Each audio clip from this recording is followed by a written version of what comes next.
जय हिंद दोस्तों, मैं हूं जितेंद्र दीक्षित। 4 महाराष्ट्र में आपका स्वागत है। दोस्तों, राम और रामायण के पात्रों के नाम महाराष्ट्र की राजनीति में लगातार गूंज रहे हैं। पहले राम मंदिर उद्घाटन समारोह में किसको बुलाया जाना है, किसको नहीं बुलाया जाना है, कौन बुलाया गया, कौन नहीं बुलाया गया, इस बात को लेकर विवाद हो रहा था। अब इस पूरे प्रकरण में एक नए पात्र की एंट्री हुई है, शूर्पणखा की। संजय राउत ने महाराष्ट्र के उप मुख्यमंत्री देवेंद्र फडणवीस की तुलना शूर्पणखा से कर दी है। तो पूरा मामला क्या है आपको समझाता हूं। देखिए, प्रधानमंत्री नरेंद्र मोदी आज हैं महाराष्ट्र में और नासिक से वो बीजेपी के चुनावी कैंपेन की शुरुआत कर रहे हैं। उससे पहले वे नासिक के मशहूर कालाराम मंदिर में जाएंगे मत्था टेकने के लिए, भगवान राम के दर्शन करने के लिए। अब हुआ यह है कि उद्धव ठाकरे को जब अयोध्या में नहीं निमंत्रित किया गया राम मंदिर के उद्घाटन समारोह के लिए, तो ऐसे में उद्धव ठाकरे ने यह ऐलान किया था कि भले ही मुझे वहां नहीं बुलाया गया हो, मैं वहां पर बाद में जाऊंगा। ये जो 22 जनवरी का समारोह है, ये तो एक पॉलिटिकल इवेंट है, लेकिन हम जाके आगे एक धार्मिक इवेंट करेंगे शिवसेना ठाकरे गुट की तरफ से। लेकिन 22 तारीख को उद्धव ठाकरे नासिक में मौजूद रहेंगे और नासिक के इसी कालाराम मंदिर में वो पूजा करेंगे, भगवान राम की आरती करेंगे। तो उद्धव ठाकरे से पहले अब नरेंद्र मोदी वहां पर पहुंच गए। तो इसी बात पर संजय राउत ने चुटकी ले ली और कहा कि इसका मतलब तो ये होता है कि जहां जहां पहले उद्धव जाएंगे, पीछे से मोदी वहां पर पहुंचेंगे। तो ऐसे में तो हम मणिपुर में भी जाके एक भगवान राम के मंदिर का जीर्णोद्धार करने वाले हैं, तो क्या मोदी वहां पर जाएंगे? तो इस तरह का बयान संजय राउत का आया। फिर इस बात को लेकर अभी भी विवाद जारी है कि जिस जगह पर आज भव्य राम मंदिर खड़ा है, वहां पर 6 दिसंबर 1992 तक बाबरी मस्जिद हुआ करती थी, और बाबरी मस्जिद किसने गिराई, इस बात के क्रेडिट को लेकर शिवसेना ठाकरे गुट और बीजेपी में एक लड़ाई चल रही है। अब से कुछ वक्त पहले देवेंद्र फडणवीस का एक बयान आया था और देवेंद्र फडणवीस ने कहा था कि शिवसेना की कोई भूमिका नहीं रही बाबरी मस्जिद को गिराए जाने में, और उन्होंने कहा कि वे खुद बाबरी मस्जिद गिराए जाते वक्त 6 दिसंबर को वहां मौजूद थे। उनकी गिरफ्तारी भी हुई थी और बदायूं जेल में उनको रखा गया था। तो इस पर संजय राउत का यह कहना है कि देवेंद्र फडणवीस झूठ बोल रहे हैं।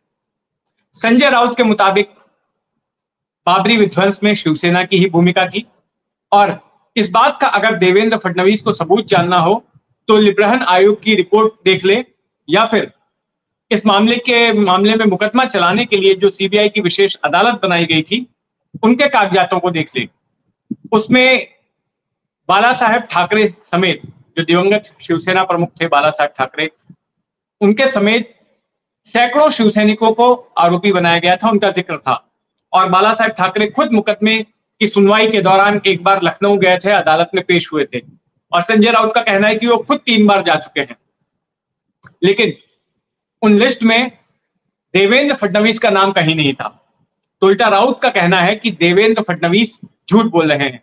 इससे पहले संजय राउत ने यह भी कहा था कि जब बाबरी मस्जिद गिरा दी गई थी, तो उसके बाद कई बीजेपी के नेताओं ने अपने हाथ खड़े कर लिए थे, जिम्मेदारी लेने से मना कर दिया था, और उन्होंने हवाला दिया था आडवाणी के बयान का। और इसके साथ ही सुंदर सिंह भंडारी, जो बीजेपी के नेता थे, उन्होंने ये कहा था कि महाराष्ट्र के शिवसैनिकों ने मस्जिद गिराई है। तो राउत का कहना है कि फडणवीस अपना होमवर्क कर लें और सच्चाई क्या है उसको जाने कि आखिर में मस्जिद गिराई किसने थी। अब हुआ यह है कि शिवसेना ठाकरे गुट काफी इस वक्त गुस्साया हुआ है, खास करके बीजेपी के प्रति। परसों के दिन जो महाराष्ट्र विधानसभा के स्पीकर ने जो आदेश दिया, उसके बाद से लगातार बयान आ रहे हैं ठाकरे गुट की तरफ से बीजेपी की निंदा करते हुए, और यह कहा जा रहा है कि जो फैसला था वो पक्षपातपूर्ण था, लोकतंत्र की हत्या थी ये, और इस मामले को अब सुप्रीम कोर्ट में भी ठाकरे गुट चुनौती देने की तैयारी कर रहा है। दरअसल जून 2022 में शिवसेना में बगावत होने के बाद शिवसेना ठाकरे गुट ने स्पीकर के पास ये डिस्क्वालिफिकेशन पिटीशन दायर की थी कि एकनाथ शिंदे समेत 16 विधायकों को अयोग्य घोषित कर दिया जाए। उस पर काफी लंबे वक्त तक सुनवाई नहीं हो रही थी। फिर सुप्रीम कोर्ट का दरवाजा खटखटाया गया ठाकरे गुट की ओर से। फिर सुप्रीम कोर्ट ने मियाद तय की थी 31 दिसंबर की, और उसके बाद फिर तेजी से सुनवाई होने लगी। इस बीच स्पीकर राहुल नार्वेकर ने 10 जनवरी तक का समय मांग लिया, तो समय बढ़ाकर दिया गया और फिर 10 जनवरी को स्पीकर राहुल नार्वेकर ने अपना आदेश सुनाया।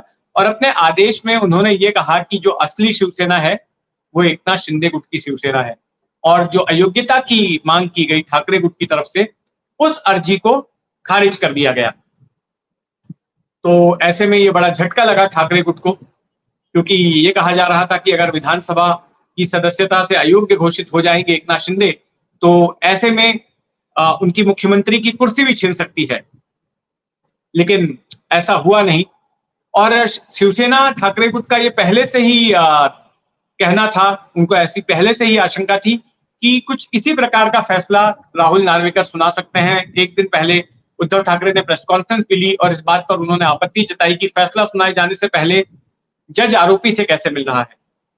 राहुल नार्वेकर एक जज की भूमिका में है और एकनाथ शिंदे आरोपी की भूमिका में है, और ऐसे में 2 बार उनके बीच में गुपचुप मुलाकात हुई। तो इससे यह पता चलता है कि इन दोनों के बीच में मिलीभगत है, और इस बात की जानकारी एक एफिडेविट के जरिए ठाकरे गुट ने सुप्रीम कोर्ट को भी पहुंचा दी थी।